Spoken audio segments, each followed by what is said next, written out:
Paul stormed into the enemy trench, skillfully bayoneting a French soldier, then promptly dispatching a wounded adversary with a shot. After 2 years of war's harsh schooling, he had become a relentless killing machine.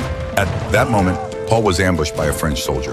Paul swiftly seized a trench shovel and knocked his opponent to the ground. As he prepared to finish him off, he realized his adversary was merely a youth, not much older than himself. The two veterans, as they burst into the French kitchen, finding the room filled with a bounty of food, they wasted no time in devouring the feast before them. Paul, happening by the kitchen and driven by hunger and cold, boldly joined his comrades in their indulgence. As the three men were engrossed in their meal, the table beneath them began to tremble violently. Perplexed and unsure of the cause, they exchanged bewildered glances. Strangely, hordes of rats scurried about in panic. Realizing the gravity of the situation, the trio abandoned their meal and fled the dugout. All German soldiers peered over the trench, their expressions grave as they stared into the distance.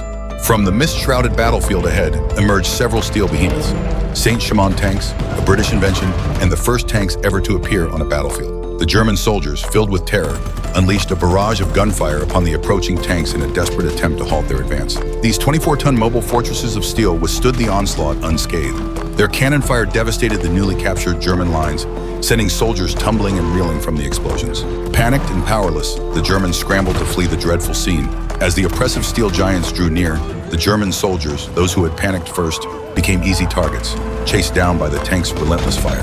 Those who remained at their posts, however, charged out of their trenches only to turn and flee from the tanks. Experienced veterans like Kate pursued the tanks, hurling grenades into their treads. With a thunderous explosion, one tank ground to a halt. Another veteran followed suit, stuffing a grenade through the tank's firing slot. The resulting blast sent French soldiers scrambling from the wreckage, only to be cut down by Kate and his comrades.